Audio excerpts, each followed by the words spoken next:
पहा नवीन एपिसोड्स एकदम add free.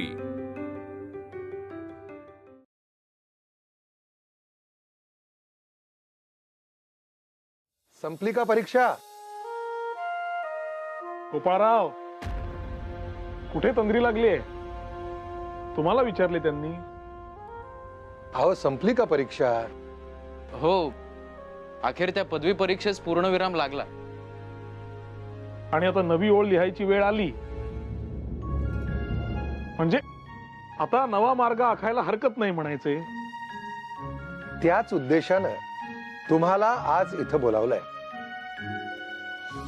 आपली सार्वजनिक सभा जसं कार्य करते आहे तसंच कार्य निबंधमालेचं देखील सुरू होतं। मधल्या काळात या निबंधमालेच्या कार्यामध्ये खंड पडला। आगामी काळाची एकमेव पहाट अद्ययावत शिक्षण।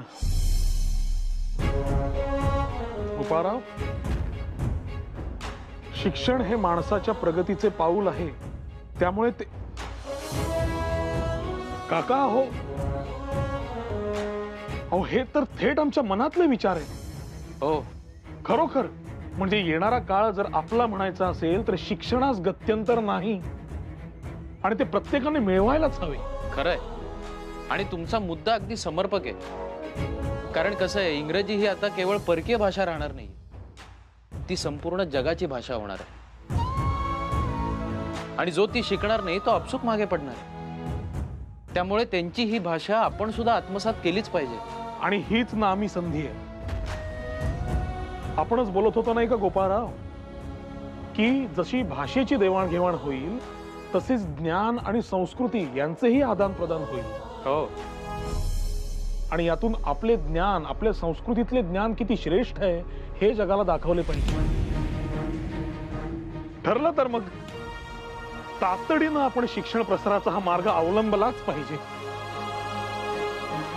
गोपाळराव, आपण आत्ताच कामाला लागूया आणि हे विसरून चालायचे नाही की आपल्याला इंग्रजांच्या वैचारिक मुळांवर घाला घालायचा आहे आणि शिक्षण, आपले शिक्षण हा एकमेव नामी उपाय आहे। That robber, Vasudev Phadke, has planned to rob our treasure, and this time he's very serious about it. But he doesn't know that we are eager to meet him.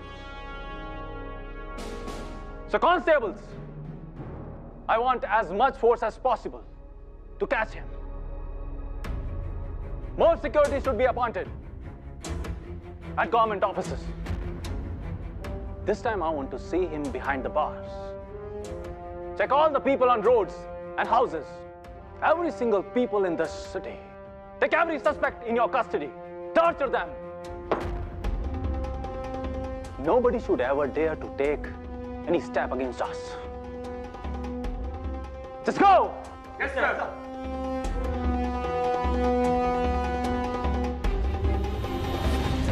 माझ्या डोक्यात एक उत्तम कल्पना आली आहे बर का। आपण शक्य तितक्या शहरातील लोकांना एकत्र आणू, जास्तीत जास्त मुले यात कशी सहभागी होतील याचा विचार करू। आणि गोपाळराव, ऐकताय ना? काय प्रकृती ठीक आहे ना? हो, माझी प्रकृती उत्तमच आहे, मला काही झालेलं नाहीये। परंतु एक वेगळीच विवंचना समोर उभी राहिली। कसली? आईचं पत्र आलं, तिने तातडीने गावी बोलावलंय। काय झाले आहे? आईने पत्रात असे लिहिले की तिने माझे लग्न करायचे योजिले आणि स्थळ देखील निश्चित केलं। गोपाळराव, अभिनंदन! अहो ही आनंद वार्ता आहे। कसली आनंदाची वार्ता? तुम्हाला काय माझी परिस्थिती ठाऊक नाहीये? जेमतेम स्वतःचं पोट भरू शकतोय मी, त्यातही महिन्यातले काही दिवस पाणी पिऊन काढावे लागतात। आणि या अशा परिस्थितीमध्ये आणखीन एका व्यक्तीचा भार वाढवून घेऊ? परिस्थिती सारखी राहत नाही गोपाळराव। चांगली सरकारी नोकरी लागेल, अर्थार्जन होईल। ही अशी दीड दमडीची स्वप्न नाहीयेत माझी बळवंतराव। आयटीत आयुष्य व्यतीत करण्यासाठी नोकरी करावी हेच ध्येय आहे आपले। मग कशासाठी केले आपण निबंधमालेचे वाचन? कशासाठी ध्येय वेळेहून इतके प्रेरित झालो? नाही, बघा, चिपळूणकर स्वतः सरकारी शाळेत शिकवत असतील, पण तो त्यांचा प्रश्न।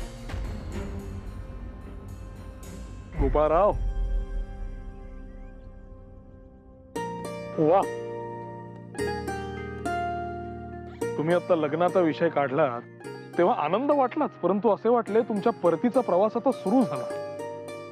मात्र आता खात्री पटली, सगळे काही सुरळीत होईल.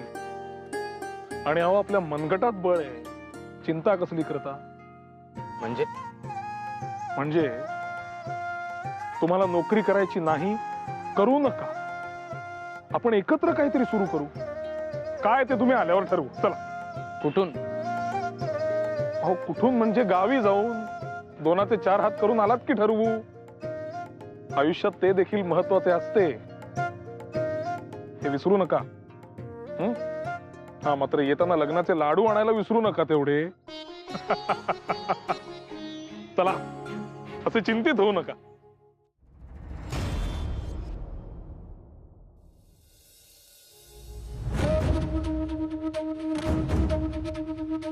काय वाटलं ब्रिटिशांना?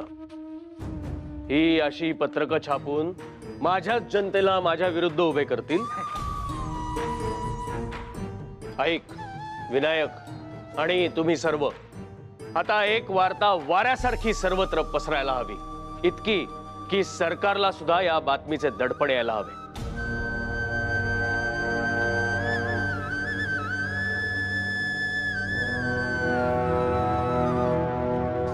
समजले? 100% गुरुजी, काम पत्ते होणार. आणखी एक महत्वाचे, आता आपल्याला आपलं कार्य आणि क्षेत्र दोन्हीही विस्तारावं लागणार. त्यासाठी लागणारी सामग्री, शस्त्र, दारुगोळाही लागणार. आणि त्यासाठी लागणारं धन? धन तर लागणारच. त्यासाठी मी एक महत्वाकांक्षी योजना आखली आहे. ही योजना आपल्याला सर्वांना यशस्वी करून दाखवावी लागणार. योजना? ती कसली? सरकारी खजिना लुटायचा. त्यातून मिळणाऱ्या धनातून आपण आपल्याला लागणारी शस्त्र मिळवू, आपली शक्ती वाढवू आणि मग आणखी एक मोठे पाऊल म्हणजे पुणे येथील पोलीस मुख्यालयावर हल्ला. पोलीस मुख्यालय? अर्थात आता मागे हटायचं नाही. आता हा लढा अविरत सुरूच राहणार. कदाचित आपल्याला हाच खजिना पुन्हा लुटावा लागेल. माल वाहतूक करणाऱ्या आगगाड्या लुटाव्या लागतील. आता थांबायचं नाही. आहात का यासाठी तुम्ही माझ्या सोबत? होय गुरुजी. यापेक्षा 10 पटींनी गर्जना व्हायला हवी. आता ही योजना आपल्यालाच यशस्वी करून दाखवावी लागणार आहे.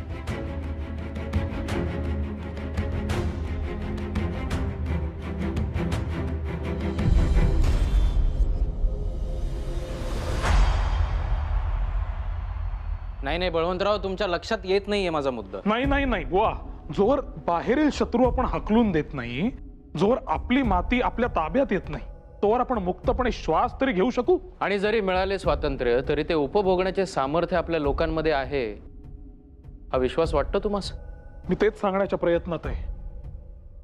आपल्या घरातले मूल वाढवणे एक वेळ सोपे, परंतु घरात घुसलेला चोर बाहेर काढणे महाकठीण. आणि याच मुलांचे संगोपन करायचे कसे, हा विचार निदान त्यांच्या पालकांनी तरी केलाय का? का संपूर्ण हयात या चोरांना बाहेर काढण्यातच घालवणार आहेत ते?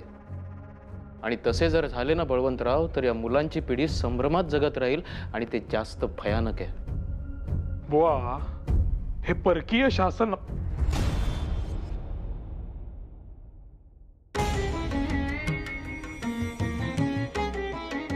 गोपाळराव, हे काय?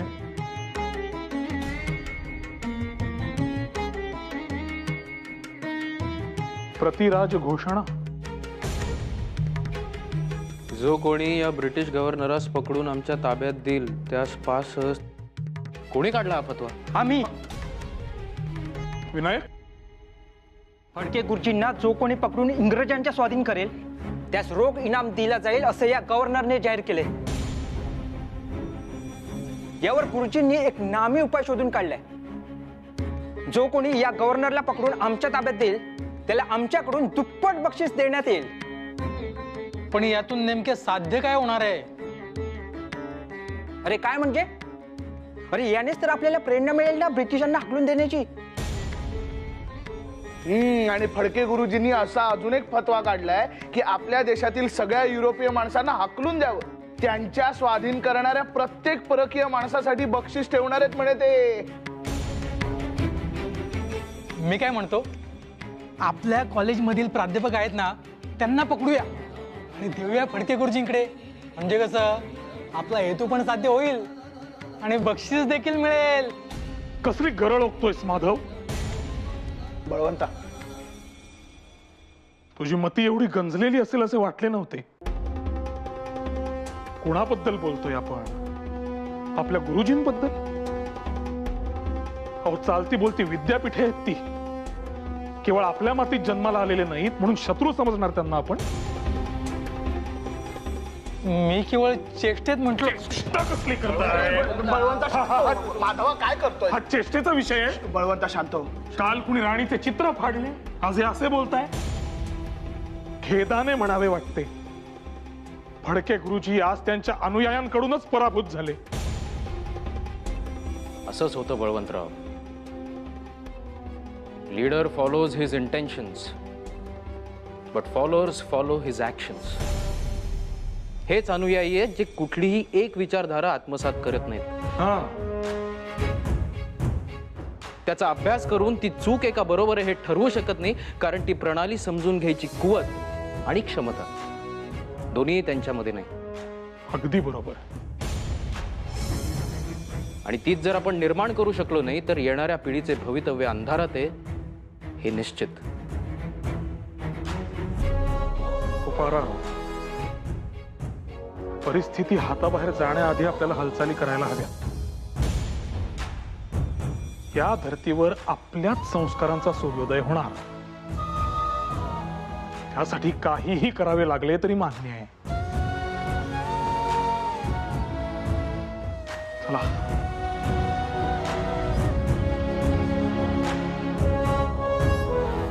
आपल्याला खूप काळजीपूर्वक तपासणी करायला हवी. डॅनियल साहेबांनी एवढा बंदोबस्त लावला, काय उपयोग झाला त्याचा? त्या फडक्यांनी दरोडा घातलाच ना. नाहीतर काय, सापाच्या शेपटर पाय ठेवावा तसंच चौथावले डॅनियल साहेब. Check each and everyone carefully. No one should escape. Yes sir. अहो अहो, काय प्रकार चाललाय हा? तुमच्या कार्यालयावर ज्यांनी दरोडा टाकला त्यांना पकडा ना. आम्हाच त्रास कशाला देताय? हे बघा, आम्हाला दैनंदिन कामकाजावर जायला उशीर होतोय. नाहीतर काय, आम्हाच का शिक्षा तुमच्यामुळे? Shut up! We don't care what you think. Just follow my order. तुमच्या अपयशाचे खापर आमच्या डोक्यावर का फोडताय डॅनियल साहेब? एवढा बंदोबस्त केला, एवढे सैन्य बोलावले, तरी फडके गुरुजींनी तुमच्या नाका खालून तुम्हाला लुटलेच. अहो, तुमच्या राज्यात तुमचाच खजिना सुरक्षित नाही, तर आमची काय कथा? काय? I'll pray to the God to keep this smile on your face. But it won't last for so long. You will regret for your deeds. Mark my words. Thank you. कसं आहे साहेब, आकाशातील सूर्याचे प्रतिबिंब जमिनीवरच्या डबक्यात पडते, तेव्हा डबक्याला असे वाटते की आपणच आत्मप्रकाशित आहोत. सगळ्या जगात आपणच प्रकाश पोहोचवतोय. या पोकळ गैरसमजुतीतून बाहेर पडा बरं, कारण शेवटी डबक ते डबकच. Check him properly. बरं का बुवा, तुमच्या त्या गोऱ्या साहेबास जरा नीट समजावून सांगा त्याच्या भाषेत. काय आहे, मी समजावले असते, पण त्यास माझी भाषा रुचायची नाही. जाऊ दे ना पोरा, तू नको त्यांच्या नादी लागूस. तुझा तुझ्या वाटेने. मी जाईनच. माझी वाट कोण अडवते बघूच.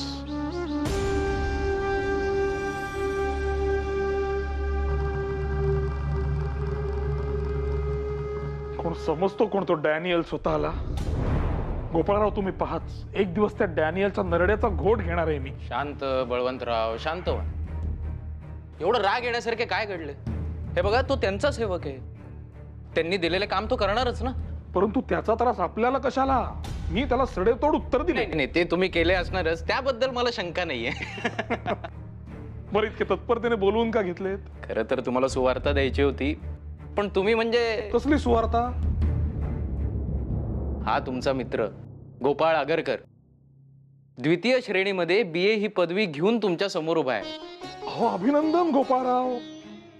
अरे हो की, आजच तुमच्या परीक्षेचा निकाल होता. वा वा वा, अभिनंदन अभिनंदन. धन्यवाद. हो, मी आपले माझंच बडबडत राहिलो काहीतरी. आधी सांगायचं नाही का? अहो खरं तर तुम्हाला हेच सांगायला बोलवले होते, पण तुम्ही डॅनियल मध्ये अडकून बसलात. होय, माफ करा, परंतु मनपूर्वक अभिनंदन. धन्यवाद. पण खरं सांगू का बळवंतराव, BA ची पदवी मिळवणं हा माझ्या वाटचालीमधला एक टप्पा आहे. अजून भरपूर शिकायचंय. MA करायचे ध्येय आहे माझे. नाही, निर्विवाद. कुठल्याही विद्वान मनुष्याने शिकत राहायला हवेच. तुम्ही तर ते निश्चितच करा, परंतु आजच्या दिवसाचा आनंद जाऊ देऊ नका. कसा साजरा करायचा सांगा, आपण करूया. नवीन पुस्तके मागूया. हो, ते तर नित्यकर्म झाले. काहीतरी निराळ करूया. एक असे करू, आजपासून मी तुम्हाला व्यायामाचे धडे द्यायला लागतो. क्षमा करा, तो पिंड माझा नाही. बर, मग एक असे करूया, नदीत पोहायला तरी जाऊ किमान. अहो मला दम्याचा त्रास आहे, शक्यतो पाण्यामध्ये जायचे टाळतो मी. मग काय करता येईल बुवा? चला मग सिंहगड किंवा पर्वती चढून येऊ. चला. बळवंतराव, तुम्हाला माझ्या आवाक्यामधल्या गोष्टी सुचत नाहीयेत का तुम्ही हे मुद्दाम करताय?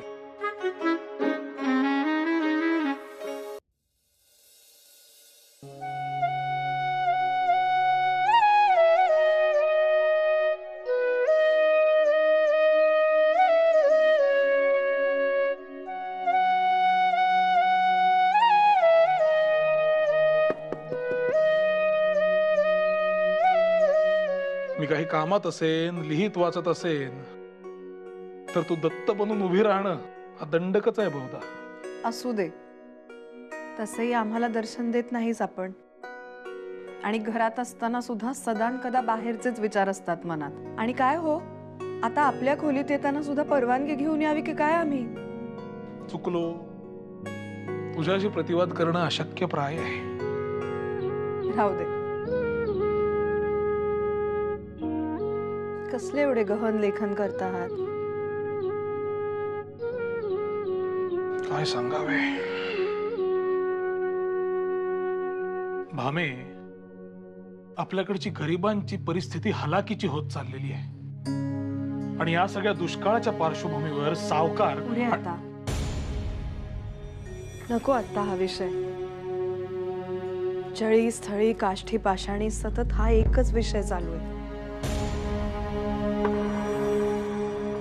काय बोलतेस भामे? आपल्याकडच्या लोकांची आयुष्य उद्ध्वस्त झालीत, तरी त्यातही काही संधी साधू लोक स्वतःचा स्वार्थ साधून त्यात राजकारण करून स्वतःच्या तिजोऱ्या भरतायत. आणि आपण त्यात काही बोलू नये, लिहू नये? अहो, तसे नव्हते म्हणायचे मला. परिस्थिती वाईट आहे हे मान्य आहेच, आणि त्या सगळ्यात आपल्याला जे करता येतंय ते आपण करतोच आहोत की. मला असं वाटतं, आपली परिस्थिती असली तरी आपण जास्तीचे धान्य नको भरून ठेवायला.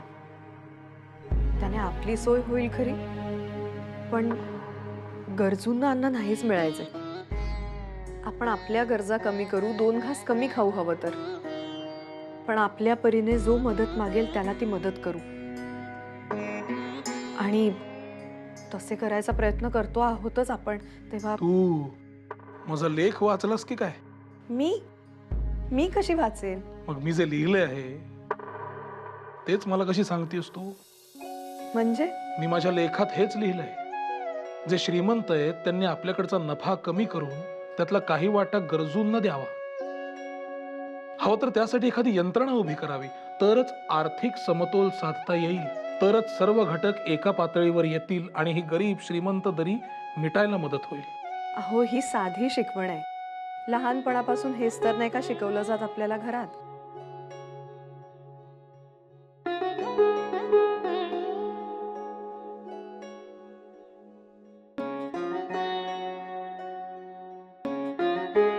हाच फरक आहे बघ तुझ्यात आणि इतरांच्यात. ही माणुसकीची शिकवण सगळेच शिकतात, पण वेळ आली की सोयीनं विसरून जातात आणि तू ती अंमलात आणतेस. मला हेच अर्थशास्त्र शिकून अंमलात आणायचंय. श्रीमंतांनी केवळ पैसा, नफा हा विचार न करता सामाजिक विकासाचा विचार करायला हवा. आणि समाजाच्या अंतर्गतच रोजगार निर्माण व्हायला हवा. आज तुम्ही त्यांच्यासाठी उभे राहिलात तर उद्या ते तुमच्या मदतीस धावून येतील. हेच तर भांडवल आहे. ह्यातले मला काही सुद्धा कळत नाही, पण मला असं वाटतं की आपण मुंगी सारखं असावं. म्हणजे उन्हाळ्यात फिरायचं, अन्न गोळा करायचं, ते साठवून ठेवायचं. मग पावसाळा आला की जमिनीत लपून बसायचं आणि साठवलेलं अन्न पुरवून पुरवून खायचं. मग दुष्काळ येवो किंवा काहीही, आपलं जगणं अवघड होत नाही. खरंय, माझ्या क्लिष्ट प्रश्नाचं सहज उत्तर असतो.